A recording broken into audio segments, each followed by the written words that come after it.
Hello, guys, and welcome back to the Raw Reality podcast.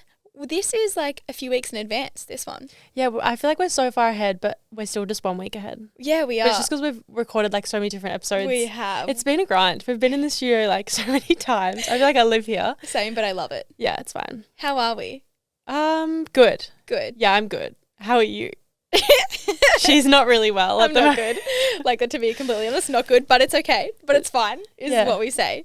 It's like Lily's quote that she lives by at the moment. It's fine. I'm fine. No one asks me how I am because I'll cry. Quite literally, yeah. I mean, let's get into our Raw Realities pretty much straight away. Do you want to go first? Yeah, I feel like I have a bit. Yeah, I don't have too much. I leave for LA tomorrow. Tomorrow night. Which is just wild because I think by the time you listen to this, I'm like almost home. I think you will be home. Yeah, okay, cool. Yeah. So feeling really good. I just need to, I guess, start packing, which I'll do today. I leave late tomorrow night, so that is great. So I have all of today, all of tomorrow. But I just feel super chilled. As I've mentioned, like there's some emotions that's come up around feeling guilty for going because everything that I'm going to do over there I can do at home, and we live in such a beautiful state that I feel guilty for leaving. But I also think it's a cool thing to sit back and go, I'm going to miss my routine, I'm going to miss home because I love it so much, which I think is a really special place to be in. But I am really excited to see Nairi and just explore Los Angeles. I'm so excited for you, for the content, for you to just be like happy over there as well, and like actually stepping outside your comfort zone, because it truly is, and it has been a stretch for you, and knowing that you're actually doing it now. Like trusting yourself to go do it. Yeah. Another really cool thing, it's like made me really appreciate the small things at home. Yeah. Which like has been amazing because I feel like I'm going to come home. Like I'm already excited to come home and like just go again and like just, How good is loving your life so much that a holiday is equally as amazing as being home? Yeah. Like that's a cool life to live. Yeah. And just being like a creature of habit, loving routine,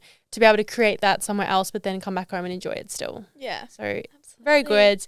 Yeah, just cruising. Honestly, nothing new is new. I feel like you have been just like chill this week in comparison to the week before. That was not your week. No, this week has been good. It has been good for you. So next episode, you guys will hear everything. Excited. Actually, no, the one after. Yes, you'll hear Lily and then you'll hear me. Yes. Stunning. How are you? Okay. To be completely honest, transparent in all things, not good. But that's life sometimes. I'm 3 weeks out and it's definitely feeling like 3 weeks out. The past week has just been really hard. Like it's been almost so long in a deep calorie deficit that you mentally start to like, or sleep. She doesn't really speak well. Oh yeah, I glitch 24/7. I'm surprised I've done well with this podcast. Yeah, I know. I think it's like you know you have to be switched on, and as soon as you get home, words go. And I think because this is my only capacity for today. Yes. The other thing that has like gotten to me this week is almost that I have no capacity for anything else. Yeah. So it's like my whole entire days revolve around prep, that I'm like, we'll do the bare minimum in business and the bare minimum in socializing, the bare minimum in relationships and anything like that, that it almost feels like my spark and a part of me is gone. Yeah. But we all know this is a part of prep where that's what it is. You sign up for that and I completely acknowledge it, but it's also letting that be okay. Do you think this prep has been harder? Okay, so I called my mum bawling my eyes out yesterday. Yeah. And I said, I don't remember the last few weeks of last prep. And she was like, no, Lily, you were not good. You were sitting on the couch next to me crying, saying this is so hard.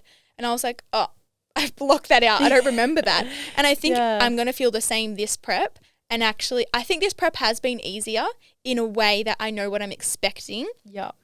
But I think I've also taken it the next level. Yep, so that's why it's harder. I'm definitely mentally stronger, but I've definitely had like you guys to lean on and everything, but I haven't had people to lean on as much this prep, which I think that's what I was also struggling with. So last time I was in a relationship, had my family around me, had Body Fit to distract me. So when I was working, but this time I'm like at home constantly. I'm not socializing besides like seeing you and Jackson, whereas I'd used to go to work and like completely forget about it. Yeah. So I think that's what was kind of just feeling really isolated at the moment, but I still, of course, like love it and it's allowed to be hard and letting it be hard. But yeah. And even when you go out, people are like, how's prep? And and it's like, well, fuck, I just want to talk about anything else right now. It's the whole life of your conversation, but then equally there's nothing else to talk about because that's all it is. Yeah. But yeah, I'm actually really, really proud of myself and the package that I'm bringing. Like it is actually a lot better, to be honest, than I thought I was going to bring, which is really exciting, and it just goes to show how much I have pushed over the past technically like year and a half to get to the point I am at now. But as of this morning, we are ready to go. I hit my weight that I wanted to hit for stage. We kind of like had a rough guesstimate exactly where we want to be. And so now we're holding my look for 3 weeks, which means I get 2,900 calories today. And that is when I said to Beck, I was expecting 2,000 for a high day. And she was like, no, like you're ready. We don't want any more fat loss. So we need to like keep having these high days.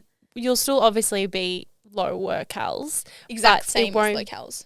Will you get more high days? I will get more high days, yep, if my weight keeps dropping. So basically, I'm maintaining, so today's a high day, we'll go back down to normal training days and rest days, and then when my weight starts to like, because obviously tomorrow it's going to be higher, I've eaten a lot more calories, then when it comes back down again and we hit that stage weight, then I'll have another high day. Yeah. That's we kind of play it by ear, see how I'm looking. Yep. Cardio has been pulled as well. I'm not joking. I heard the voice note and I looked at Lily straight away. She was like, I'm going to cry. I was literally like, I'm going to cry. So cardio's been pulled for like, it could be a few days. It could be the rest of prep. It could be, I feel like it will come in the last week or in between states and nationals. It will definitely be there. Because technically I've still got like 6 more weeks to be realistic with you. Yeah, it's crazy. Yeah. So yeah. I'm excited. Like I am really excited, very proud of myself, but also just allowing it to be hard, because sometimes I think I put up a facade of being like, nope, I'm fine. I chose to do this. But it's like, Lily, it is hard and that is okay. Yeah. So yeah, that is that. We have, okay, I'm just going to. I was going to tell you, I have one more story. Oh my God, you do. Go. Okay. No names. We're going to need a new name. No names, nothing. You guys are never going to find out who this is.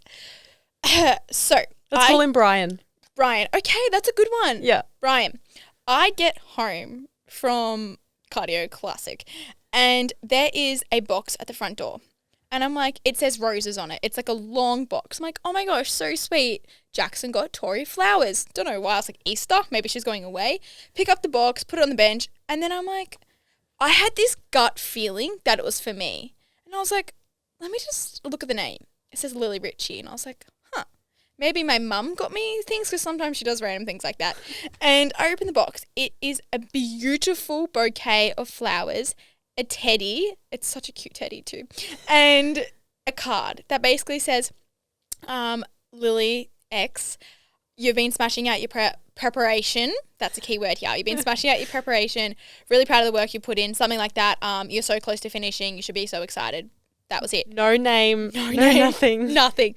So I'm sitting here thinking, okay, maybe it's Riley or Taylor, because sometimes they send flowers to like each other in their friendship group. I've seen that on social media. So I was like, so I sent a photo to the group and they're all like, no. I'm at work and I'm pissing myself because I knew, I didn't think it was going to happen, but I knew it was in the talks with Brian.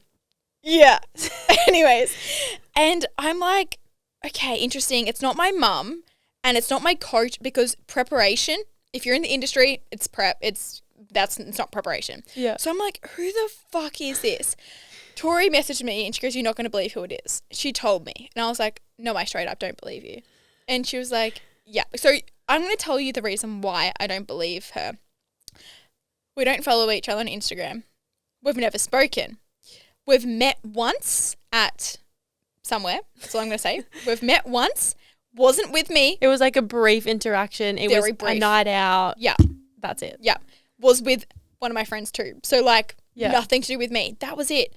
So this is where I'm rattled. And I say to Tori, I don't believe you. So I haven't even messaged this person saying thank you or anything, because I'm like, nah, it's not. So like, you're actually pulling my arm.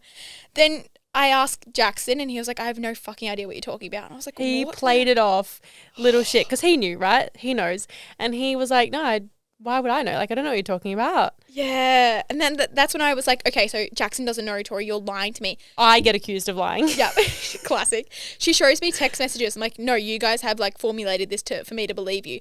Then I have to quite literally go through Jackson's messages, your messages, for me to believe them. And I'm like, yep, you're not lying. So anyways, basically I received flowers and a teddy and a very nice letter from someone I don't even follow. And it just so happened to be that he did write his name at the end, and I Yes. think it was like Happy Easter or something. Yeah.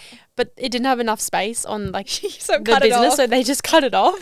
So it just made it so much better. Anyways, if you want my attention, you That's know how to do it. Like, straight up, that's something out of a movie. Send Yeah. flowers to someone you've never even spoken to, and you like basically before. It was really beautiful, and It was I love so Brian. I love beautiful. him so much. It was but- a very thoughtful, and I'm like, And very she did thankful. message saying- and I did yeah. message, yeah. and there was a conversation post. There has been a conversation, but right now we're on me. Yeah. I have no capacity even for Yeah. Tori, so Give her 7 weeks, Brian, if you're listening. yeah.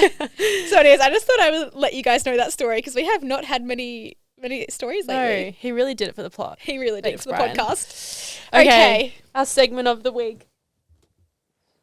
Get ready.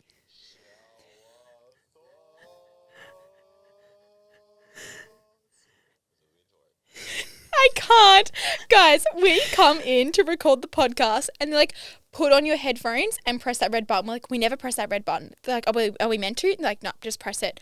That plays and we piss ourselves laughing. I am dead. They're our producers, our podcast. They're Ride or legends. dies. Yeah. Far out. So that's what you're going to hear every week now. So I hope you love it.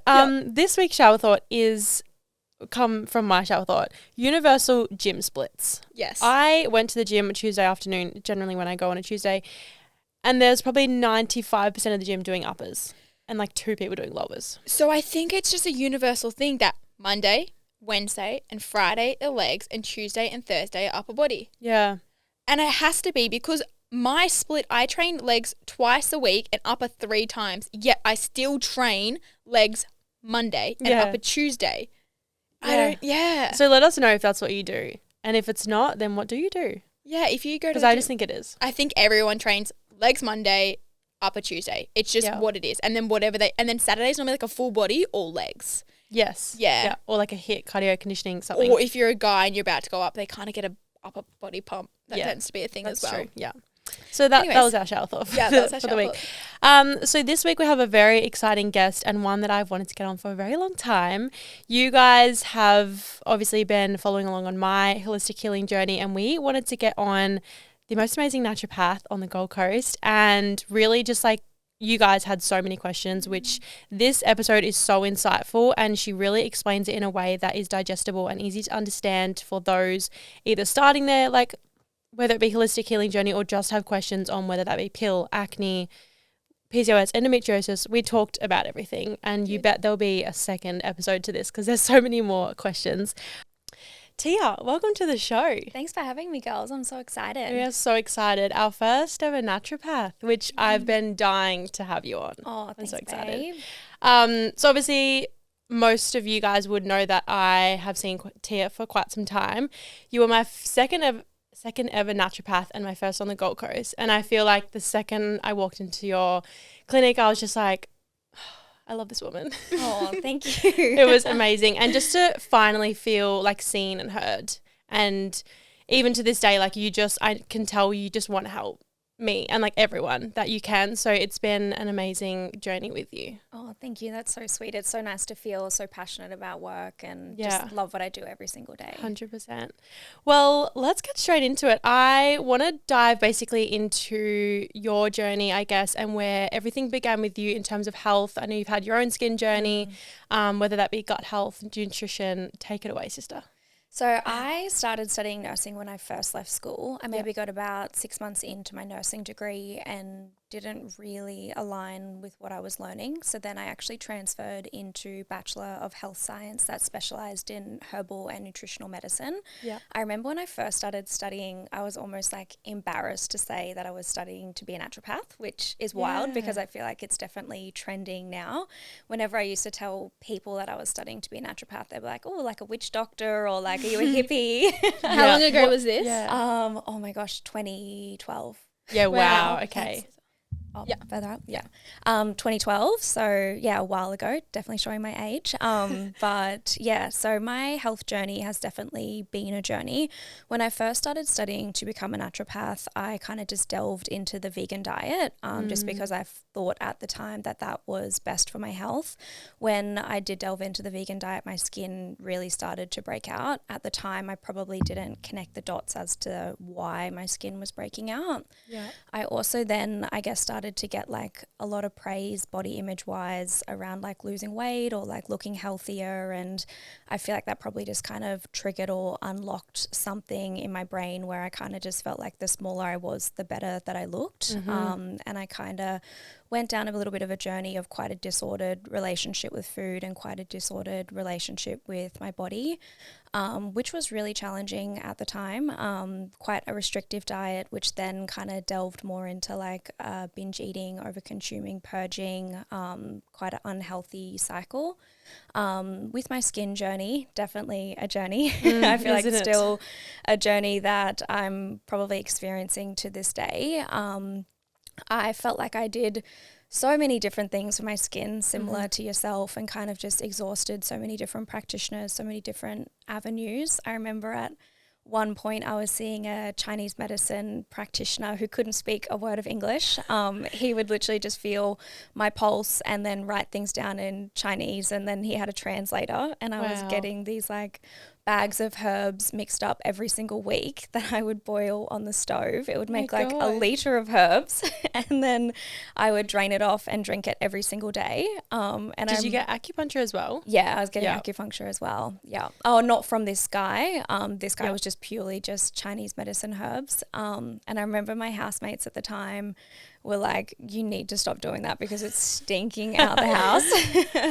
But I was pretty determined to, I guess, just try something new. And I did that for probably like 12 weeks, saw no shifts, no changes in my skin. And my skin was just really starting to get me down and just really starting to affect my confidence as well. So I actually decided to go on to Roaccutane. Which was a really, really hard decision for me to make because I feel like it really went against a lot of my values. Especially studying naturopath. What year was that? Probably around about 6 years ago now. Do you think back then, like 6 years ago, there was a lot more of a push for Roaccutane rather than now there's a lot more kind of stigma around it, but more so people are aware of the side effects to it now? Yeah, I agree.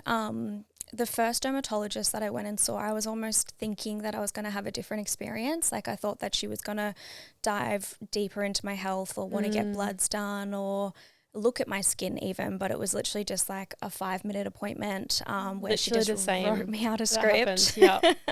And I remember just getting in the car and just crying and just being like, that was awful. And I didn't feel the script at the time. That's then what kind of led me to do the Chinese medicine herbs, just kind of, I guess, try a modality that I didn't really know a lot about. I feel like I kind of just had exhausted avenues with naturopathy, with like herbs and gut testing and I guess everything under the sun.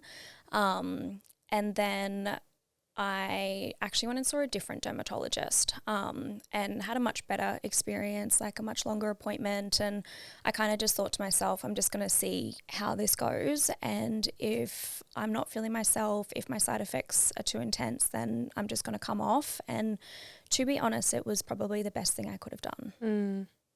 Yeah. How long were you on it for? About 9 months. Yeah.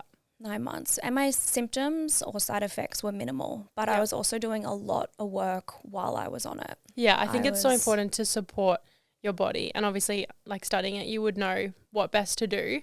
Yeah. But it's sometimes like it just gets to that point where it's like, what else can I do? Yeah. So, I took a lot of herbs while I was on it just to really support my liver, really high doses of fish oils, really high doses of a nutrient called NAC or N-acetylcysteine. It's really anti-inflammatory for the body. Although one thing that Roaccutane doesn't target is the bacteria. Yeah. So with acne, it is essentially multifactorial. We've got multiple different drivers that can come into play. So Roaccutane will target your sebaceous gland and it will make it so tight that the bacteria literally cannot purge through. However, it will never remove the bacteria. Yep. So when I did actually come off Roaccutane, my skin was clear for probably about 6 months and then I started to break out again. Right, so it's more of a Band-Aid approach than actually fixing the problem itself. Yeah, definitely. Did you find it, so it did clear your skin, but only while you were on it? Only while I was on it and about 6 months afterwards. And then that's when, after I got off it, I really did that work to really, I guess, treat that root cause, remove the bacteria, really just balance out my hormones, control my stress. I personally feel like I don't really experience stress mentally. Like I really, I guess, handle my stress well and can kind of rationalize it and just, I guess, push through it or come up with a little action plan to overcome it. But I feel like my stress just comes through my skin. Did you find that you kind of listed some things that you were taking? Did the dermatologist tell you all those things, or did you only know it through your own journey and research yourself? See, that's so interesting, because let's say if I had bad skin and then I went on Roaccutane, I would have no idea. I wouldn't even do that because no one's telling you. Yeah. So it just goes to show how much you actually need to do your own research as well, because they're just going to give you the Roaccutane and then that's it. Yeah. And I feel like too, it's so nice to have that multifactorial team around you and get different opinions around things, because I feel as though it's just the uni system. Like dermatologists aren't taught like, okay, this is a side effect Roaccutane can have. This is how we can minimize it. They're just more so taught this is a medication to treat that problem. Exactly the same as the pill at the end of the day. Yeah. Yeah. What was your journey like coming off? What year did you come off the Roaccutane?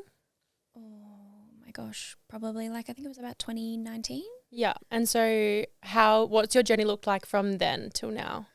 So 6 months, skin was clear, pretty much getting compliments every single day. Living oh my best God, life. what's your skincare routine? What makeup do you use? I'm like, oh my God, it's literally just Roaccutane, but thank you. And then, started to get little breakouts. And I almost feel like Roaccutane can give you this false sense of porcelain skin. So it is actually really challenging mentally to then create, I guess, a new normal in your skin again. I then did some microbiome mapping. So it's like a gut test where it literally maps out your gut microbiome. And then I learned that I had different bacterial overgrowths in my gut. I then just went on to do an antimicrobial gut protocol just to clear out those bacteria, remove them from the gut. And then I just really, I guess, focused on my diet, just increase good quality proteins, lots of omegas, good quality fish, I guess kind of just cut a lot of refined and processed foods from my diet. Yeah. So interesting. And I feel like, as much as Roaccutane for you was also going against everything you're studying and wanted to do for your body, it's also probably a good thing, because when you've got clients coming to you, you have both sides of being okay, well, I was on Roaccutane, this is how I felt, and the side effects, the symptoms, how to support your body. So in a sense of being annoying, for you to have to go on it, but also awesome for you, relatable. Yeah, I agree. And I feel too, you kind of go on your own personal journey as a health practitioner, so then you can support your clients as you go through it. Totally. I know there's probably a lot of naturopaths out there that would be no, do not go on Roaccutane. Whereas for me, I'm personally, I got a lot of benefit from it, and this is how we can support your body if that's what you decide that you need to do as well. I know we've spoken about it, and if I do go down that path, I'll be at your front door, how can we support my body? But yeah, we're holding off. That's the best thing that I do like, that you're not completely against it, but it's if you choose to go down that path, make sure you have the other steps in place. Totally. Yeah. Well, we put out to you guys, we told the listeners that Tia was coming on, and we got inundated with questions. I couldn't believe it, but we've basically written down, I guess, all the important ones. I've broken them down into the pill, acne, gut health, fertility, and I guess Lil and I are just going to go one for one and pick that beautiful brain of yours. Amazing. Let's go through them. So starting with the pill, I think it's definitely a big, I don't want to say trend, but it's all happening at the moment. I feel like there's plenty of girls wanting to come off as they're learning more about their bodies. And I think from my journey on the pill, there's a lot more information out there now, and a lot more information easily found. Whereas when I was coming off, it was so taboo, what happens to your body. So I think there's a lot of girls from the questions I'm getting that there's a lot of people coming off the pill. So first question we've got is, what are the best things to do in the lead up to coming off the pill to prevent further issues? So I'm a big believer on prep work before coming off the pill. So I think it's important, I guess, to identify why you went on the pill for the first place. So if you went on the pill for your skin, so important to do that prep work before you stop taking the pill, just because with the pill, your body has not made hormones for a really, really long period of times. It essentially switches off the natural production of hormones within the body, so you're not essentially ovulating, therefore you cannot fall pregnant. Yep. So I guess identifying why you went on the pill in the first place, and if it is skin, doing that work in regards to removing those bad bacterias that are potentially in the gut, so then that way when you transition off, your skin is a lot less inclined to purge, you're a lot less inclined to break out. It is also nice to use different herbs and nutrients before stopping the pill as well. I've got balance hormone support capsules on the website. So if we ever have girls message us, I'll always say start them a month before you stop taking the pill, just so then that way it helps to support the communication between your brain and your ovaries. Yep. It will make that transition off the pill so much smoother. You'll be less inclined to have withdrawals. You'll be less inclined to have those mood changes. You'll be less inclined to have a missing period where your period essentially disappears for a while. More inclined to get that regular cycle coming off the pill. Yeah. I feel like not many people know about the prep work because like we kind of said before the podcast starts, I had 3 clients in the past month who just automatically were like, oh, I've decided to stop taking the pill. And that's it.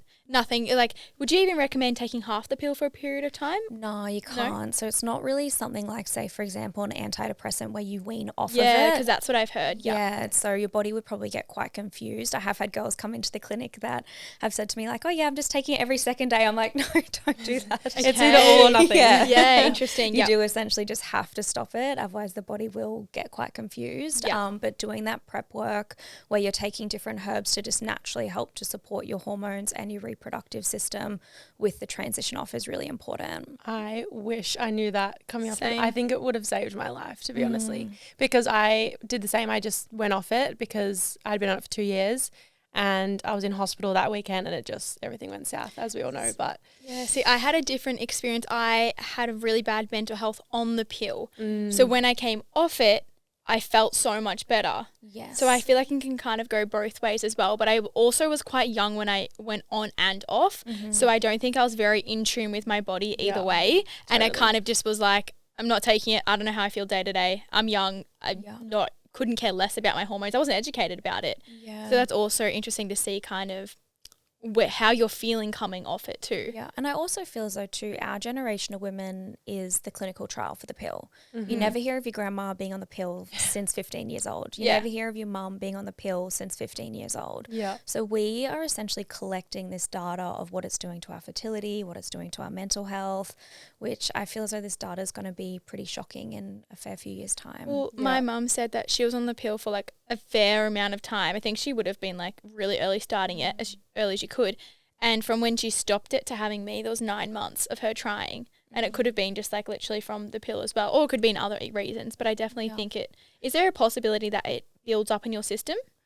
It's not necessarily that it'll build up in the system, but your ovaries are not communicating with your brain because they're getting switched off. So in everyone's bodies, it can be so different as to how long it takes to switch that back on, especially depending on like your stress levels, your lifestyle, and it just really depends on how long it takes your body to essentially have that hormonal surge to then switch back on your ovulation, which is why some girls can find that their period goes missing years after going off the pill. Yeah. Someone that wants to stay on the pill, what would you recommend them doing to support their hormones and body the best? So I'm definitely not anti-pill. I feel as though the pill gives women control over their fertility, and it can also really help to improve someone's quality of life, especially if they're experiencing something like endometriosis. So I do feel as though if it is your choice and your decision to stay on the pill, it is nice to supplement with things like magnesium and B vitamins, just because the pill can really, I guess, deplete these nutrients. But I guess too, just being aware and checking in and thinking like, okay, what are my side effects on the pill? Because some girls come into the clinic and they get no side effects at all. Other girls similar to yourself might experience those mood shifts or mood changes. So I guess just identifying your symptoms and then potentially even going and working with a practitioner. So then that way you can have that tailored support, whether it is mood support while you're on the pill, whether it is energy support while you're on the pill. So with my experience, I was fine. Like skin was fine, weight was fine, moods were fine. And then obviously Lily being the opposite with having mood swings. How does that work? Is it just everyone's body reacting differently? Yeah, I think it each just pill? shows that everyone is so individual. Yeah. So one thing for Tori will work amazing, one thing for me might not. Yeah. So I think too, everyone has got their individual experience based on even like their genetics and things like that, and everyone will metabolize the pill differently.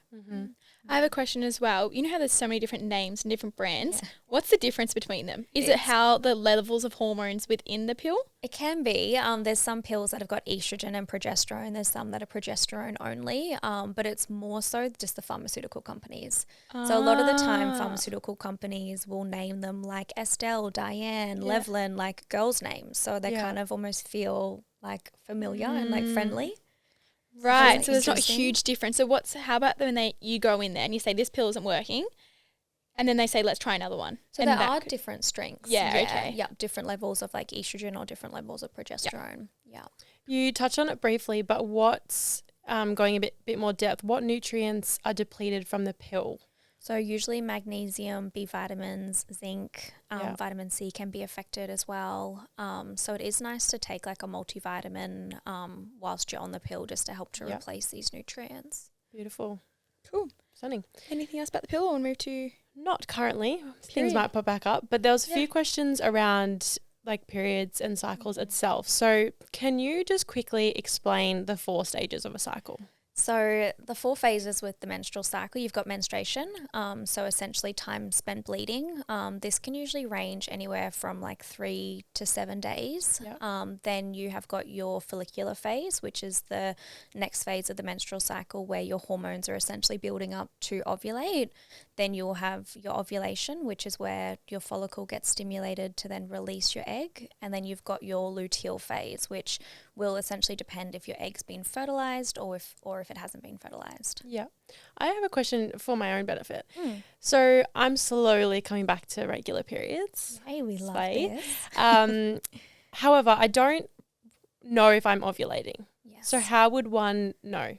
So you can do ovulation stick tests. So what these sticks essentially test is your luteinizing hormone to ensure that luteinizing hormone is surging to stimulate your follicle to make sure you're actually ovulating. Yep. You can, I guess, do the checking method where if you're getting like cervical mucus. So usually when your body is ovulating, you'll get like this sticky mucus, which acts as a transporter to help carry the sperm up to then fertilize the egg, which is pretty interesting. I was going to say that I feel like that's me. Like I know exactly when I am. Yeah, okay. Yeah. Or you can go get blood tests done to confirm ovulation. Yeah. So interesting. Would you say it's like day pretty much like roughly around 14? It really depends. Like often when I'm doing fertility work with clients and they might say that they've been actively trying for 6 months, and I say like, let's actually do some ovulation sticks to ensure that you're actually ovulating on day 14, because often once they've like past day 16, they're not having sex anymore or they're not trying. They'll do the sticks and they'll be ovulating on like day 20, day 21. Yeah. I also find it so interesting how in school it's like protection, but it's such a short window of when you can actually get pregnant. Okay, this is my actual question. Is that true? Can you only get pregnant for like ovulating 2 days of the whole month? It's usually can be around about 5, just because the sperm can survive up to 3 days. Right. So when you hear like, oh, you can only get pregnant the day you're ovulating, you can go up to 5 days because it's sitting there and waiting. Yeah. But I feel like in school it's like your every day of your life you could fall pregnant. Yeah. Where it's like it's not. But then too, you also hear stories where girls might have essentially ovulated on day 5. Yeah. So you just don't know. That's Some girls ovulate day 22. So textbook says if you ovulate like day 14 of your cycle is ideal. But everyone's bodies are so different. I guess similar to how the pill didn't feel good for you, but the pill felt good for you. Yeah. Totally. So interesting. It is. Wow. Best tips to kind of help period pain. Some girls get it really bad and other girls are pretty mild, but it can also depend on month to month, I find too. Yeah. So stress levels can really impact period pain. diet can impact period pain, hormones can impact period pain. So balance capsules, little plug, great for period pain, because balance really helps to build progesterone levels. So when your progesterone is nice and high, it's going to really help to support the breakdown of your uterus lining. Yep. So the reason why we can essentially get period pain is because when we're coming into period time, we can trigger, I guess, little prostaglandins that build up within the uterus to then drive that period pain. Yep. So if we're getting good blood flow into the uterus and our lining is breaking down well, then you're a lot less inclined to experience that pain in the build up to period time. Right. I feel like our brains are like, oh my God. I was like, I need some notes. Okay, what is the difference between, sorry, I'm going to butcher these words now. Progesterone and estrogen. So they're just different hormones. Hormones, yeah. I almost like to explain them like they have a really beautiful seesaw relationship within the body. So when you're coming into period time, you haven't fertilized that egg, it's time to have a period, estrogen will rise. So estrogen is going to trigger that lining to then have a period. If you were pregnant, progesterone is going to rise to essentially hold that baby. Yeah. Right. And so where does testosterone sit in that? I guess completely different. Yeah, different. Yeah, okay. Just sounds the same. So I was like, yeah, because that's like a male hormone. Yeah. Okay, cool. I know mine's higher. That's why I was asking. Let's go textbook, like healthy cycle time frame. So anywhere from 26 to 32 days. Yep. Well, we're getting there. Bang on. What's yours? It's like 30 days, but I get a 7-day cycle. 7-day bleed. Just so annoying. Oh. Yeah, and that's just what it's been my whole life. First 3 days and then light. Tapers off. But I still have to like use something regularly the last few days. Yeah. You should jump on balance. Definitely help to reduce it. Okay, done. Yeah. Build your progesterone. I'm going to enter my healthy girl era after prep because right now she's not in a healthy girl era. So we're going to comp prep. Yeah, I am. So we're not exactly. She's almost there. Thriving. My hormones are a little bit out of whack. And she came downstairs. She's like, I got a high day today and I think my coach stuffed it up because it's really high. I'm like, let's go. Yeah, often I get a lot of girls that come in after prep if they've got like amenorrhea or like missing periods. Yeah. I got mine back, I think 6 weeks after my last comp. Yeah. And I haven't missed a period yet. That's good. However, I did get 2 last month. Yeah. So that was because of I'm taking estrogen supplements. Oh, okay. So I think that just went like a little bit higher than. Yeah, probably just triggered that lining to shed a little bit. Yeah. Love this question. Do you change up what you eat depending on where you're at in your cycle? Yeah, intuitively, definitely. I personally find like when I'm coming into ovulation time, I'm more hungry and also increased appetite as I'm coming into period time as well. So usually around these 2 times, I'll just increase good fats just so then that way I feel nice and satisfied. So things like salmons, avocados, nuts and seeds. I feel like if my good fats aren't high when I'm coming into this time, I'll be more inclined to like crave sugars and carbs just because that's that fastest burning fuel. And just naturally when your body's ovulating or when you're preparing for a period, your body's just burning through so many more calories, so your appetite will actually be increased. I was going to say, is that true that you can roughly burn up to 300 more calories on your period? Oh, I don't know exact statistics, but I mean, you definitely burn more. You do burn more, yeah. Is that on or before? Usually in the build-up. Yeah. Just because it's a huge energy exchange for your body to essentially build that blood and get ready to essentially menstruate. And that's why cravings increase. Yeah. Right. But if you increase like your fats and your protein around this time, you'll be a lot less inclined to crave something sweet. You'll feel a lot more satisfied. Write this down, girls. Yeah, absolutely. Yeah. Amazing. What have we got? Anything else with period? I just wanted to touch on training around your cycle because that's always a common question as well. Do you recommend tapering the week of your period, or do you think it's very person dependent as well? I think it's person dependent and what makes you feel good. So for me, I just kind of listen to my body. Back in the day, I just used to push through and just overtrain. Whereas now, if I wake up and I'm feeling a little bit more tired, I'm just going to go for a light walk rather than go and do that HIIT workout or go and do that run. So I'll kind of just check in, and it's not essentially being lazy if you feel as though you need that little bit of extra sleep, because I feel as though too, if you taper it off, then you're actually so much more productive in other ways rather than pushing through and hitting that burnout. Yeah. It's such a big thing, and I feel like I've really stepped into that this year, like since like the start of the year, just learning to slow down and like be okay with it, I think is the reason my periods are starting to come back regularly. So it was like I didn't really have to change much other than start to slow down. It's good. It's uncomfortable at the beginning, Oh, but yeah. when you start doing it, it feels good, doesn't it? I feel like the best. And I know that I can still, like if I want to go to the gym and squat a PB, I can. But if I want to go and do a light walk, I can. So I can do exactly what I feel like. Yeah, that's nice. I think it's important what you said about listening to how your body feels, because sometimes you can also get a misconception. It's like, okay, I have my period, I'm not allowed to train for 3 days. But it's like, if you want to and you feel good, go do a Pilates session, go do a yoga session. Someone's telling you have to go for a 10K run. But equally, if you feel like you want to do that, you can also go do that. So it's just about listening to your body during that time. It can be tough because I often feel like I do get really bad period pain day 1 and 2. So I find sometimes laying in bed all day helps, and sometimes getting up and moving. Getting things moving around can definitely help as well. Yeah. Amazing. Into my favorite topic. Let's take it away, Tori. Let's chat acne, because there was a fair few questions. First up, what are the true best and worst? Actually, I take it back. Let's talk about what acne is. I know you touched on it before, but let's just say it again. So acne is multifactorial. Yeah. What I mean by this is we can have multiple different drivers that can really come into play and really impact our skin. So driver number 1 is bacteria. Yeah. And the way that acne gets its name is from the bacteria itself, which is called P. acne bacteria. We can also have other dysbiosis or any, I guess, other bacterial overgrowths that can come into the gut that can also come into play. But other drivers that can also come into play is sebaceous gland activity. So if our oil glands are overactive, the bacteria loves this. And then it just takes something as simple as a hormonal shift, whether that is coming into period time or a change in our stress response, to then influence that sebaceous gland to become more active. Bacteria then purges through the skin. Is there a way to know exactly what is causing your acne? No. Yeah.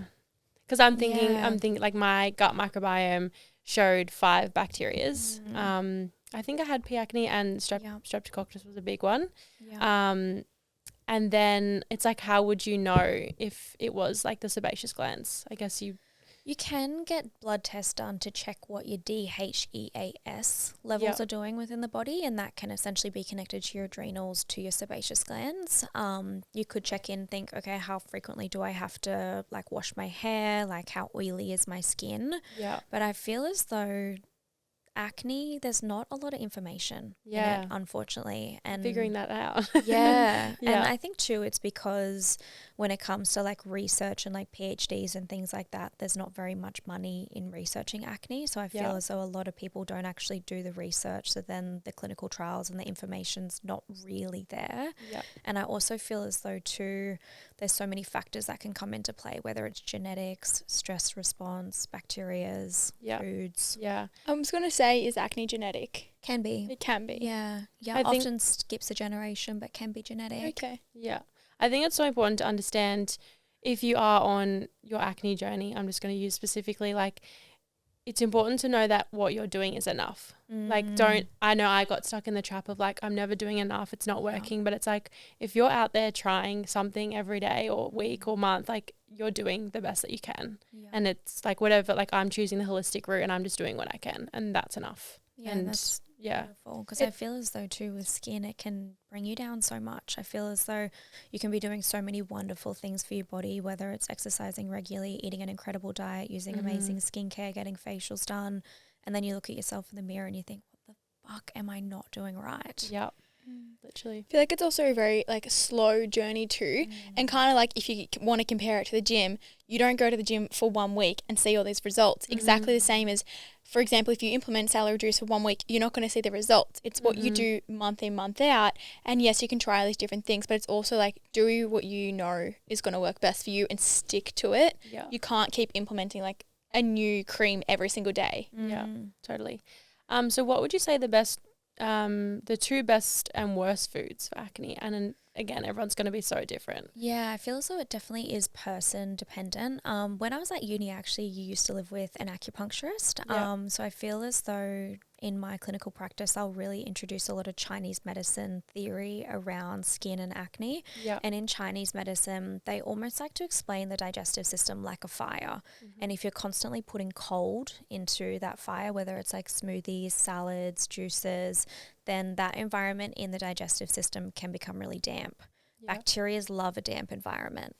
So then you're more inclined to then propagate the bacteria, more inclined to purge through the skin. So usually if I'm treating skin in clinic and I'm looking through girls' diets and they're having smoothies for brekkies, salads for lunches, like cold things for dinners, then I'll usually suggest to them warming their diet up. So like more like soups, stir fries, bone broths. Yeah. So interesting. That was like one of the first things you said to me. I remember. You How used to about live warm on smoothies. celery juice? You could add a little bit of ginger to your celery juice. Yes. I'm on my spearmint and peppermint tea Oh yeah, grind. that's I'm nice. actually enjoying it. It's good. It's just like I'm trying to have as much as I can. But when it's hot, it's so hard to have hot drinks, but that's okay.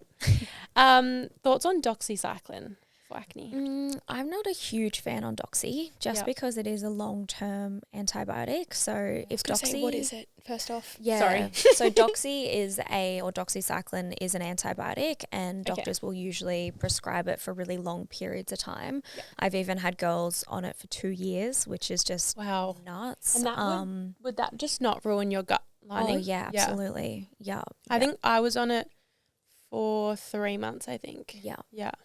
So with Doxy, I mean, if it's working for your skin, it's pretty much a telltale sign that you've got bacterial acne. So your skin would respond really well to doing antimicrobial treatment or considering doing like a microbiome mapping to see exactly what bacteria you have. Yeah. Similar to Roaccutane, Doxy will essentially treat the bacteria while you're on while you're on the Doxy, but then when you come off, the dysbiosis might still actually be there. Yeah. So you'll have essentially a flare-up. Yeah. So would you almost prefer to put, like, say, Roaccutane over Doxy? I think probably because of my personal experience. Yeah, But totally. yeah. Yeah. Interesting. Okay, sorry. What is your favorite skincare?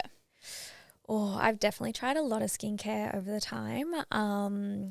As you would probably know, Tori, I feel like you just chop and change so much. But my favourite skincare is probably the functional skin. One of my good friends, Maddie, she's a cosmetic nurse in Brisbane, and she's actually created her own line of skincare, and I love it. Yeah. I feel like it's really gentle but active enough to turn skin cells over, really hydrating. My skin loves that one. Would you say more is less when it comes to skincare? Because you see some girls have like, I guess you want to call it Sephora girls, where they use like 15 steps in the morning, 15 steps in the afternoon. Do you think that makes it worse or better? What would you recommend? Usually when I am treating skin in clinic, I'll tell my girls just to simplify their routines, because often when we do have this dysbiosis in our gut, or when we've got these overgrowths, it's almost like we play whack-a-mole. It's like one goes down, another one pops up. So I just say, let's just strip it back. We'll just use a gentle cleanser, hydrating moisturizer. And then once we've essentially removed those bacteria, then we can tap into going and getting facials done, or we can then go tap into other skincare products. Otherwise, it just gets so expensive. Yeah, that's very true. Definitely. And I think if I don't know the statistics, but I would almost say, 8 out of 10, it's like it's coming from the gut. Yeah. So when you're just lathering on, I don't necessarily think it's helping. And I think from like going like less is more has helped so much. I agree. Yeah. I was the same. Yeah. Question about skin as well. Different spots on your face means different things. Is that true? That's like cheeks, hormones, forehead, diet? They do say that in the Chinese medicine map. Forehead's more connected to gut, cheeks and jawlines like hormones, adrenals. I guess it's kind of challenging to do the clinical trials or the research to confirm it. Yeah. But I do feel like face mapping definitely comes into play. It's definitely something I consider when I'm treating girls' skin. Yeah.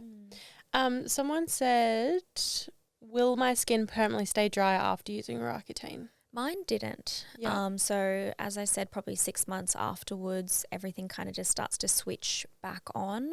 With Roaccutane, obviously it's just targeting the sebaceous gland extremely well with a really high dose of synthetic vitamin A, so everything really dries out. But they do essentially switch back on. So could you, rather than doing Roaccutane, could you go on a high dose of vitamin A? I personally tried that before going on Roaccutane. I was taking probably like anywhere from like 5 to 10 capsules of like 1000 IU vitamin A. I remember day. I do think that helped. It helped temporarily for me too, Yeah. but then it just flared back Just up. not strong enough. Yeah, the natural vitamin A that I'll usually put my girls on in clinics, very different molecule structure to Roaccutane. Yeah. so it doesn't have any of the nasty side effects. But yeah, some girls I feel like we've just kind of got this really stubborn acne, which is just, so frustrating. So many people have DM'd me saying the only thing that cleared my skin was having a baby. And I just have this feeling that having a baby is going to change my life. And you'll be able to eat gluten, dairy, anything. Well, the same as like Sarah's day. As soon as she could eat it all, her skin cleared. And I'm just Do you know why your skin clears so well though when you are pregnant or having a baby? Because your progesterone levels are so high. Right. So when your progesterone's really nice and high, your sebaceous glands are less active. So why can't you just take those supplements then? You can essentially work to build your progesterone, but I feel like as a busy female, your naughty little adrenal glands are just working in overdrive. Right. So then they start stealing your progesterone to help make more energy. Yeah. Oh. Then you become progesterone deficient, cycle becomes irregular, skin breaks out. So much that goes into It's all connected. All the dots. Yeah. All right. Moving into gut health. Yes. Again, lots of questions. I just have one for myself personally. So I'm going to LA tomorrow. Yeah. And I would love to know if you just have any tips or information around gut and skin when flying, because I notice digestion goes out the wall, my skin flares up, everything just kind of gets thrown. So often when you are flying, obviously your body's at such a high height, so it can cause a lot of oxidation to your cells, which can really drive a lot of inflammation. Yep. As we know, acne is an inflammatory condition or driven by inflammation, which is why skin can flare.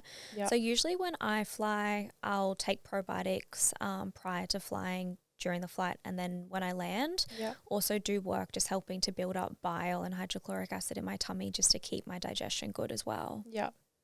Stunning. We'll have a chat after. Amazing. First question. Okay. Where do you even start when it comes to gut health and how to improve it? So I feel as though gut health is so individualized. So I guess there's so many different avenues that you can go down.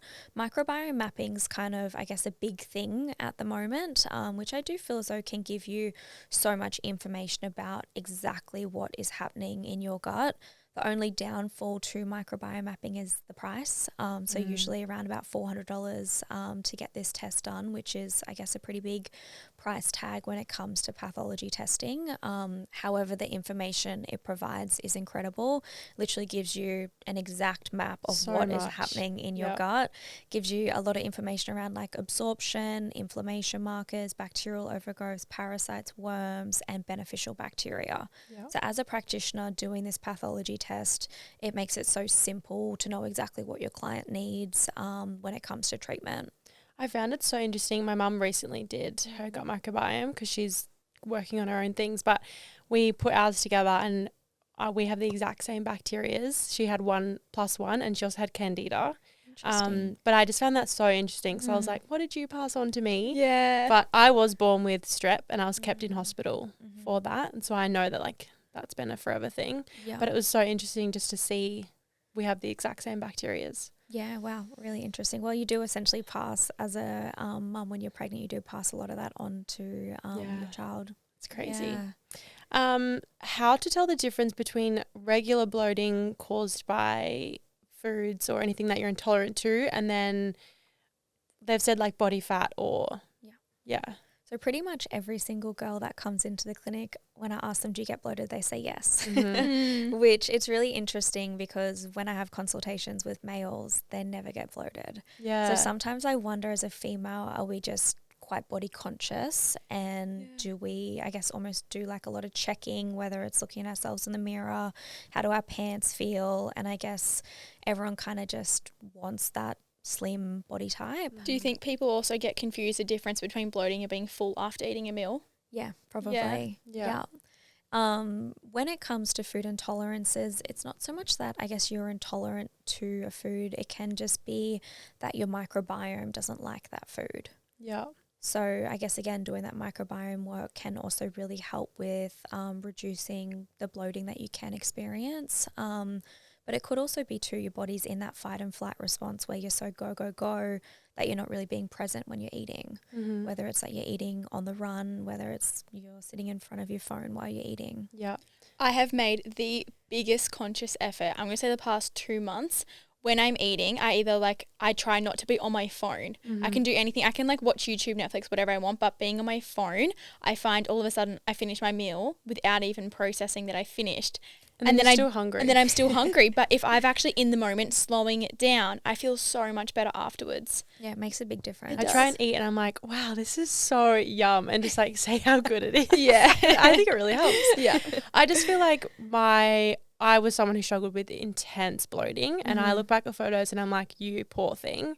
And I even said on one of my reels last night that I almost feel like my bloating is gone because of slowing down, and stress was a huge thing of my bloating, and just knowing that I'm regularly going to the bathroom. Yes. And I now know the difference between just I ate too much and I'm full, or I'm bloating in discomfort, or I'm good. And I feel as though too, Tori, you've done so much work with your microbiome and removing those bad bugs as well. Yeah. So I feel as though that would also make a huge difference with your bloating. Yeah. What do you reckon, if there are any, and again, it's going to be person dependent, are the worst foods for bloating? Again, Chinese medicine, cold foods. So if you're constantly getting bloated, just check in and think like, how frequently am I having acai bowls, like peanut butters, salads? Not Tori eating on the go this morning, having cold celery juice, having acai. Yeah. And just check in and think, do I need to warm my diet up? Especially as we start to get into these cooler times as well. It's so nice to eat with the seasons. Like obviously during summer, your body kind of craves like all these really fresh salads and like fruits and smoothies and juices. But as it starts to cool down, it's so nice to make those dietary changes and start having more warm and cooked foods. The only time I would say, like, I hardly ever get bloated. The only time I do is if I'm absolutely starving and there's been a huge window between not eating because I've been on the go out, haven't had time. Then I eat and I'll only eat a small amount. That is when I get bloated, which is really interesting in comparison to if I'm eating regularly, so fine. And it might be too because it has been such a big window for you, or your digestive juices are really depleted to almost like switch off those hunger signals. So then when you go to eat, your body just doesn't have that vitality to break things down. I get the same. I feel like if I haven't eaten for a long period of time, I'll get really hungry. And someone even said, I don't eat that much and I bloat. And I think probably why. It could be why you're bloating, because you're not eating enough. Yeah, definitely. Which is so interesting, and something that I had to work through early days when I wasn't eating enough. And the second I started to increase calories, everything changed. Yeah. Your body needs fuel, ladies. Can imbalanced hormones or gut health cause low libido? Yes, definitely. Yeah. Yeah. So often I almost like to think of the body's libido like the body's vitality. Yeah. If you're fatigued and tired, if you're stressed, if you're not feeling yourself, naturally your libido is going to be low. Your body's not going to essentially give you those signals to want to energy exchange with someone. Yeah. Is there certain foods that help that? Because this could be a very wrong, what I'm about to say. I've heard previously that maca powder helps libido. It can, again, quite dependent on the person. I'm a pretty big believer on just like checking into what someone's hormones are doing, what someone's stress levels are doing, and what their sleep quality is like as well. Focusing on those things to then help to build that vitality to bring back the libido. I feel like libido is a tricky one because it really just like changes so much. Or personally, that's what I've experienced, like whether that was on the pill, coming off the pill. And then now it's like slowly, I think, getting back to whatever you call normal. I guess that baseline. Yeah, yeah. And it is different for everyone. Like I'll often ask girls like, what is normal for you? Yeah. And some girls will say like, oh, like 3-4 times a week. Other girls will say like, oh, once a month. Totally. And I think it also shows too, everyone's got a different love language. Like some girls love physical touch. Yeah. So having that, I guess, higher libido in relationship could come from that physical touch. But if your needs are getting met in a different way from your partner, then naturally that libido might essentially drop as well. Because your libido obviously does, but like it increases around ovulation time. Yeah, in most girls it will I would increase find that's when like exactly mine goes up, and then as soon as I'm about to get my period, it goes back down again. Yeah, which I guess is a sign like as a female, our body is essentially made for that reproduction. Like it wants to essentially reproduce. So it will give you those stronger libido around that ovulation or fertile window. Yeah. So interesting. What are some of your non-negotiables for overall gut health? Oh, good question. Yeah. Bone broth. Love bone broth for gut health. Nice and high in glutamine, really anti-inflammatory for your gut. Being present while I eat, similar to what Lily said before, just not being on your phone. Yep. Making sure that I'm eating like warmed cooked meals, not just like raw foods and salads and smoothies.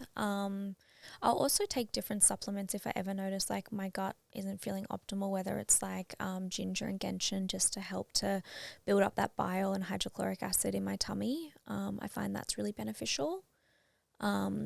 Even like saunas really help with my digestion as well, I find. Yep. Yeah. Love a sauna. Yeah, me too. We It's need to like, book our sauna in. we keep saying this. Well, we both have a one-on question here. My Yeah. first one is coffee. Does that affect your gut health? And they say you shouldn't have it first thing in the morning. So I love coffee. Okay, cool, same. So I am a naughty naturopath. I always have coffee on an empty stomach. Cool. Do you think it Always. makes much difference? Not for me personally. Yeah. So again, everyone's so individualized, and I think coffee really comes down to your genetics and how well that you metabolize coffee. So I've done a genetic test a while ago, and my metabolism of coffee is like amazing. I could have a coffee at like 6 p.m. at night and still have a great sleep. So for me, it doesn't ever make me feel anxious. It doesn't make me feel overstimulated. Whereas for some people, they can have coffee on an empty tummy and just feel absolutely rattled. Yeah. So I think too, it just depends on how well your body metabolizes that coffee as to then how it affects you. Interesting. That's good to know. I wonder what mine is because I can't stand the smell or taste. But I also think you Yeah. don't like coffee in general. Yeah, I just. And you don't have much caffeine, so you're obviously going to be so much more sensitive to it when you do have caffeine. I wonder if I ever will. I don't Might think not. so. It's kind of a blessing and I really love it. Yeah, you'd All save right. so much money. Yeah. Well, I just spent it on acai bowls, but Yeah. anyway. And I've supplements. reduced them a lot, so it's okay. We got a question and I really want to talk about this, but thoughts on celery juice? Oh, so for me, it kind of goes against that value of warming up the gut. Yeah. But for some people, like yourself, Tori, I know it works amazing for you. Yeah, it's so interesting because I remember I was on it for about a year and a half, moved to the Gold Coast, saw Tia, and we're like, let's wean off and see how we go. And I think like it was like fine, but I just noticed such a difference when I'm on it. And I'm like, and then in the other areas, I'm making sure that I'm having my teas and my warm veggies and that sort of stuff. But yeah, I just think everyone's going to be, again, this whole episode is so person dependent, but we definitely did try it for a bit as well. Yeah, and I feel as though too it just goes to show like some people, for example, feel incredible on keto diet. Some people feel amazing on the vegan diet. Other people carnivore. And I feel as though there's almost like these extremes in health where it can work so well for some people and then other people not very well. So I think it's just about trialing what feels good for you and your body and then making that decision for what's best for you. And trialing it for long enough. Like we said, like you can't just trial something for a week and then be like, it's not working. Like you have to stick it out. Otherwise you won't really get your answer. Yeah. So do we want to go through all of how would we like to break? Because we're up to 50 minutes. Yeah, that's nice. It's going so fast. Um, Thoughts, questions, queries, answers. maybe just mix some PCOS and endometriosis. Okay, let's do a quick Just mix. cut that out. What is the difference between PCOS and endometriosis? So different hormonal conditions, endometriosis, again, multifactorial. What I mean by this is we've got multiple different drivers that can come into play. So with endo, we've usually got an excess of estrogen within the body. This estrogen can drive endometrial tissue to grow in places that it should not be growing. There is also inflammation that comes with endometriosis, hence the painful periods, painful ovulations, painful sex. There is also an autoimmune component to endo where these cells are replicating in a way that your immune system is not essentially shutting down, which is how we have endometrial growth in places where we don't want it. PCOS is more so where you could have an excess of androgens, testosterone, potential cysts on the ovaries. You might also have an insulin resistance within the body as well. Usually with PCOS, you can be more inclined to have longer cycles as well, just because your body or your luteinizing hormone is not surging to stimulate your follicle. So you're less inclined to ovulate, therefore less inclined to have a regular menstrual cycle.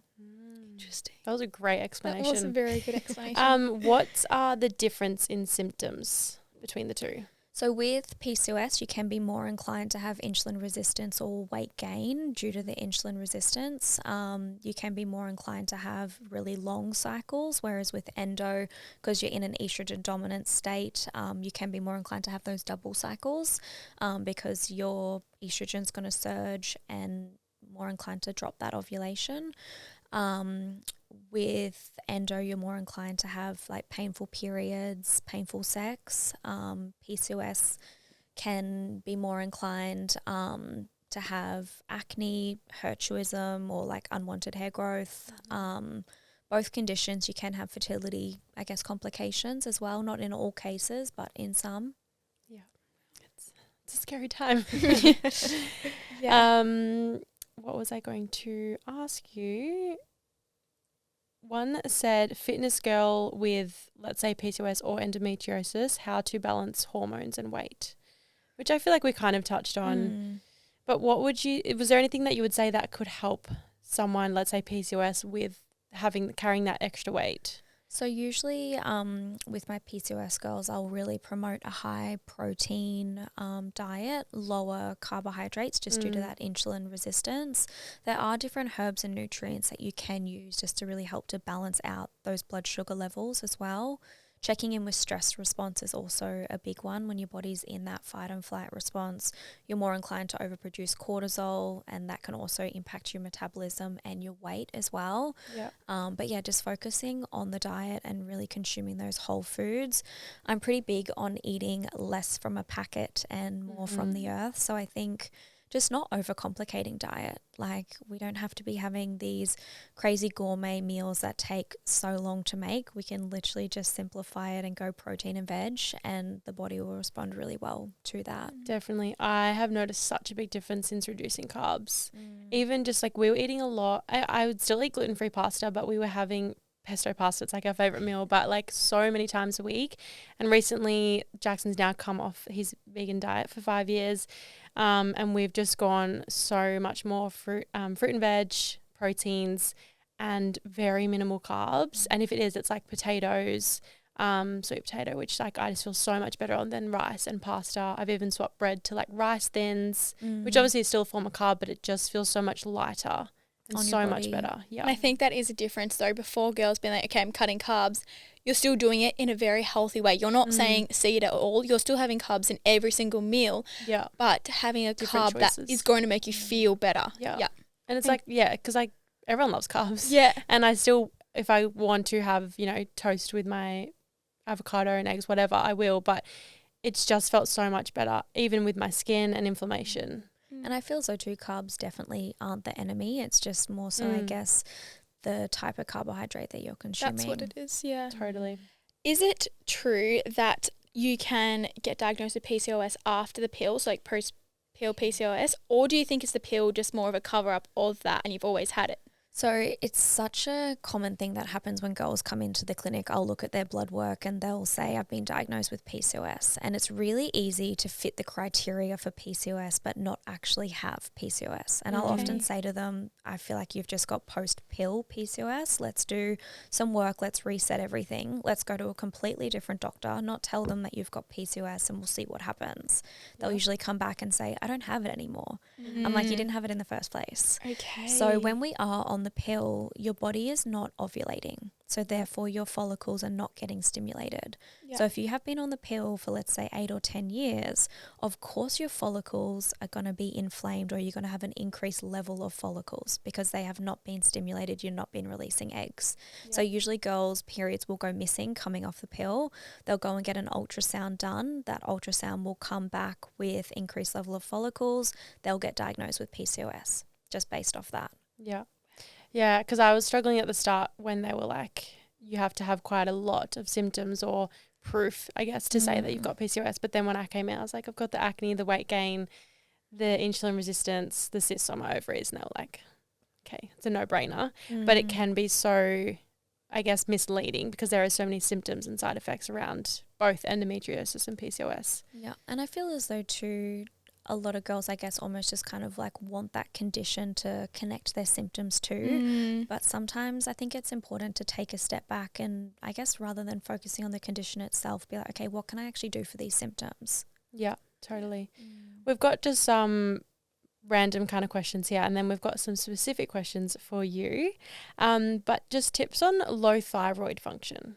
So with thyroid, it can be, I guess, quite complex. So I think it's really important to get a complete panel of what's actually happening with your thyroid. The TSH alone isn't a very good indicator. So if your TSH comes back abnormal, I think it can be really nice to push to get that complete thyroid panel done just to see what your T3, your T4 is doing. And if the doctor will check your antibodies, that can also be really, really beneficial. Yeah. So I guess once you do have that information, I think thyroid is a good one to go and see a practitioner for. Yeah. Just because it can be so different for everyone and you want your thyroid to be working optimally. Yeah, totally. Interesting. Adrenal levels, that plays a huge role in like overall health. How would you suggest someone to manage it, whether that's through like supplements or food or anything like that? Or do you think it's honestly comes down to the simple, the more better? So I almost like to explain like adrenals and stress response within someone's body in a little bit of a different way. I almost like to explain it like a smoke alarm.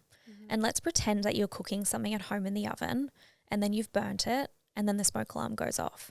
So the smoke alarm doesn't know the house isn't on fire, but it's going to have the same response. So your body might not know that you're not in any immediate danger, but your body is having that same response. So you start overproducing things like cortisol, adrenaline, noradrenaline, and that can really, I guess, exacerbate that pressure on your adrenals and really put your body into that fight and flight response. So I think too, it's just about being mindful of your day-to-day and what is essentially triggering your stress response, which I feel as though these days we just live such busy lifestyles, especially the Gold Coast. It almost is kind of like this hustle mentality where you almost feel like you constantly have to be doing something, you constantly have to be busy. My parents live at Rainbow Beach, which is just like a small little beach town near Sunny Coast, and whenever I go there, I'm like, wow, like the day is just so relaxing and just kind of revolves around meal times rather than just like constantly doing. Yeah. So I feel as though just checking in and identifying what feels good for you to reduce stress levels. So say, for example, some girls love going for a sauna, other girls could not think of anything worse. Yeah. So just making that list of 3 to 5 things that help you reset and just making sure you're doing those things regularly throughout the week. Yeah. I love the way you explained that with the Same. smoke alarm. That was stunning.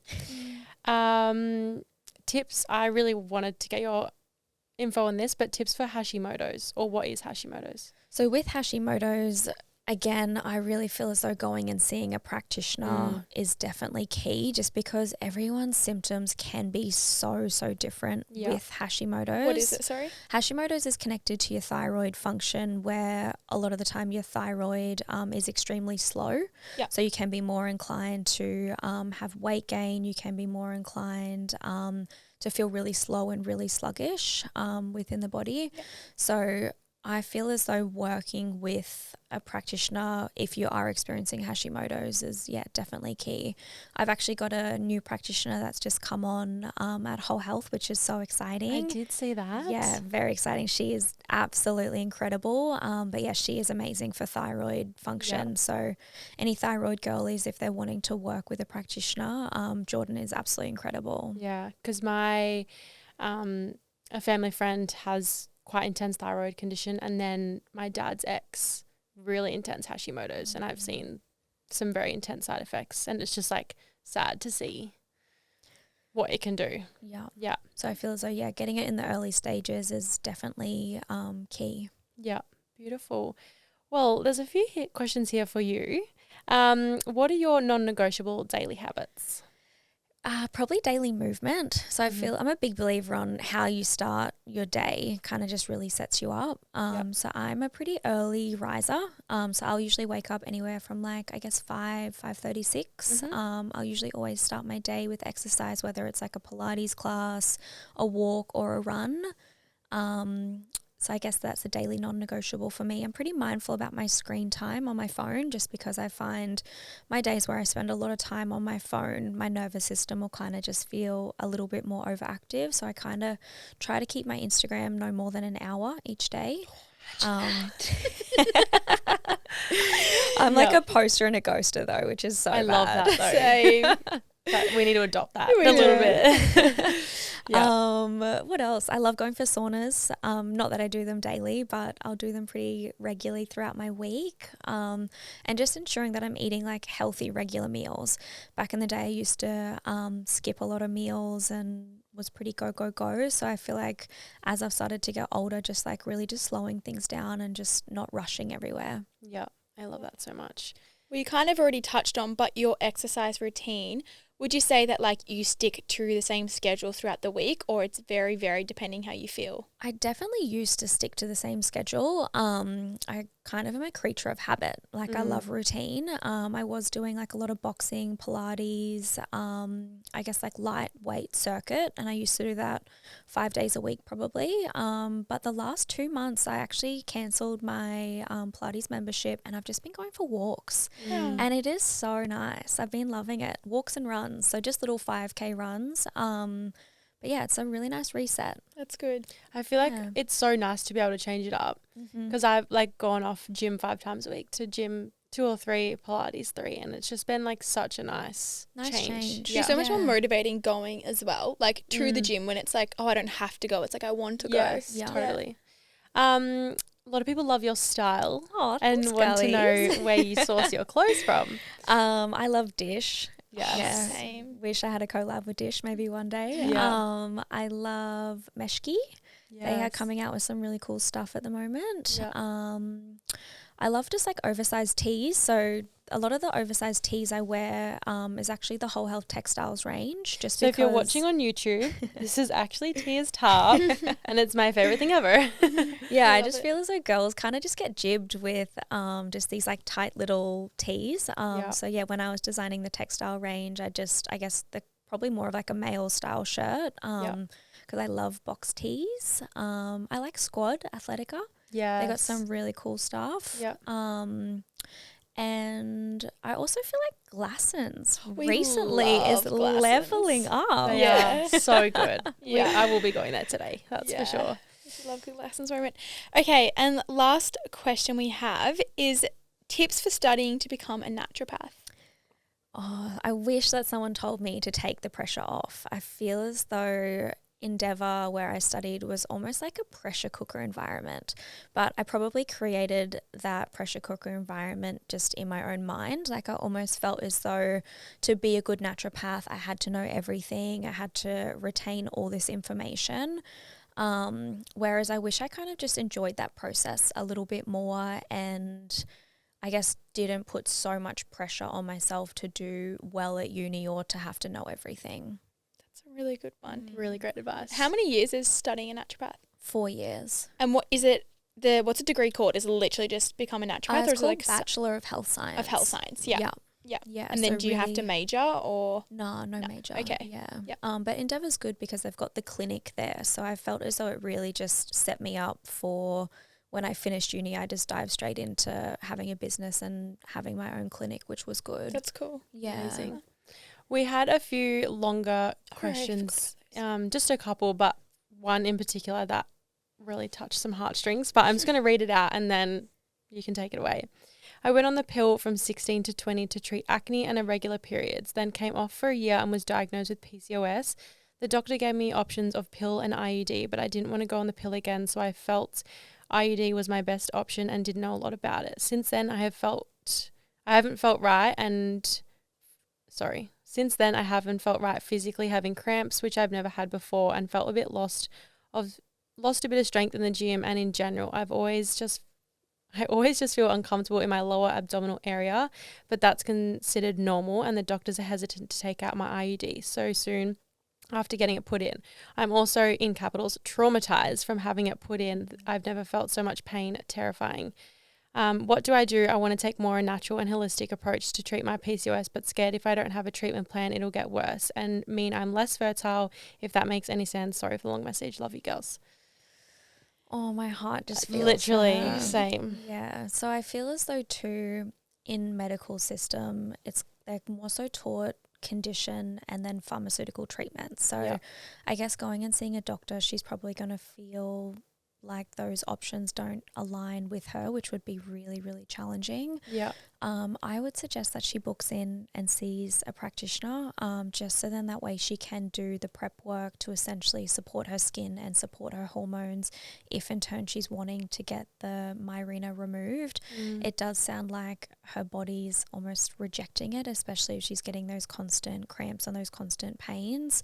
I've had clients before where their body will essentially cramp until it actually literally removes. Yeah, it's like your body's rejecting that. it. The myelina. Yeah. So I feel as though going and seeing a practitioner and doing that work or prep work just ensure that the bacteria is removed. So then that way when she comes off the myelina, she's less inclined to get the skin breakouts, and doing that work to balance out her hormones and to even identify if she's actually does have PCOS or if potentially she just had post-pill PCOS. Which we And just touched on. something that I guess really upsets me is I guess girls get this diagnosis and then the doctor says this is going to impact your fertility, which is something that is really, really frustrating just because so many girls that come into my clinic, we literally get them pregnant in the first month of trying and they're like, wow, I really thought I was going to struggle with this because I have PCOS. Yeah. So just because you have PCOS and you have endo doesn't necessarily mean that you're going to struggle to have a baby, which I feel as though if that is a goal for a woman and she gets told that, she's going to hold on to that thought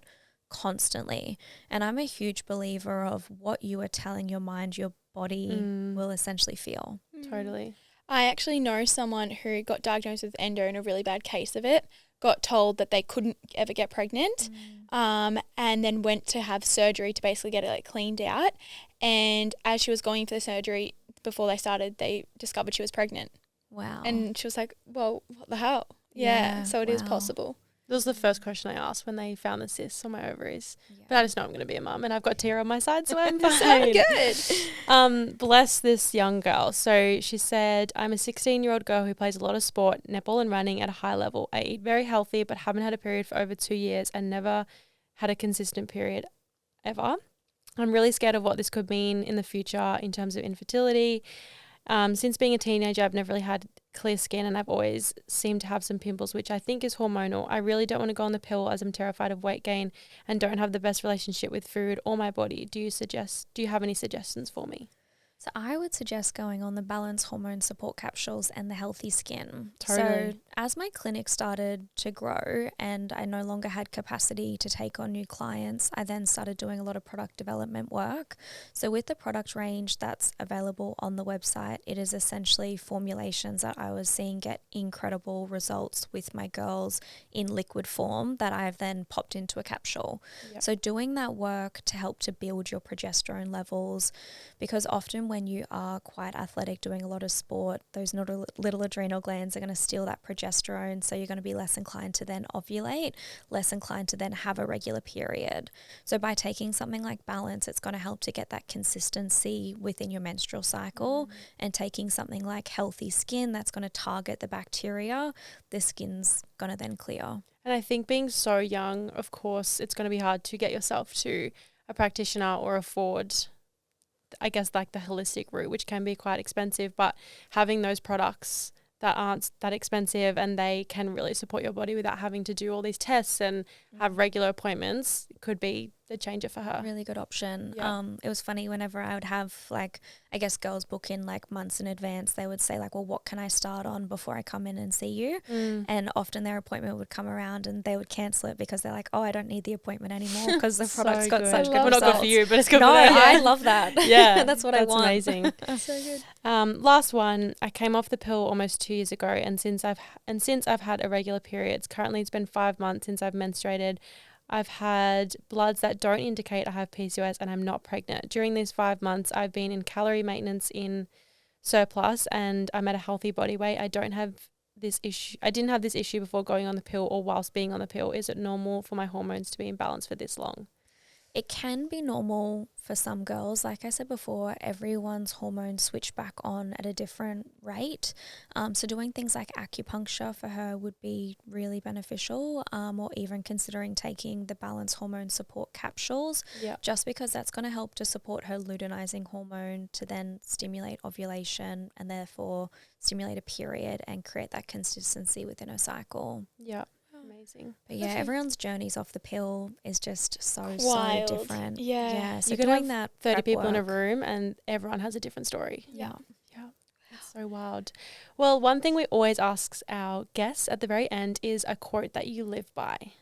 Ooh. I actually forgot to tell you, so I didn't prep you for this. No, that's okay, babe. I feel like a quote I live by is "Win the morning, win the day." Oh, Like me It's so and true. my high school girlfriends just always say this to each other. I feel as though like if you have a good morning, it just really sets your whole day up. It really does. It is. Like like if you a kind of game just think changer. like you snooze your alarm, you lay in bed, you scroll on your phone, you go to work, like it's just not it. Whereas if you wake up, you go for a walk, like you listen to a podcast or catch up with a girlfriend, like your just mood is just elevated. 1000%. So good. Where can people find you through socials and your clinic as well? So socials, Whole Health Studio or Tia Miers, and we are just here at the Gold Coast. My warehouse is actually just down the road from the podcast studio. So girls can either order the product range online or they can just pop into the warehouse, especially if they've got questions and things like that as well. The girls that run the online store are always happy to answer any questions. Beautiful. It's the best. We'll link everything in the show notes as well, so it's easy to find. But Tia, thank you so much for your time on Easter Monday and for having this incredible chat. We will definitely get you on for another episode because there's so many more questions that we that had. was so insightful. Oh, thanks for Like, having it was me. And you explain it in such a digestible way. Oh, that's good. Yeah. That's I guess we want health to feel simple. We don't want Yes. health to feel complicated or overwhelming. Amazing. It's nice just to break it down. So Beautiful. good. Thank you so much. Amazing. Thank Thanks for you. having me, girlies. No worries. And we'll be in your ears next week. See you Yes. guys. Bye.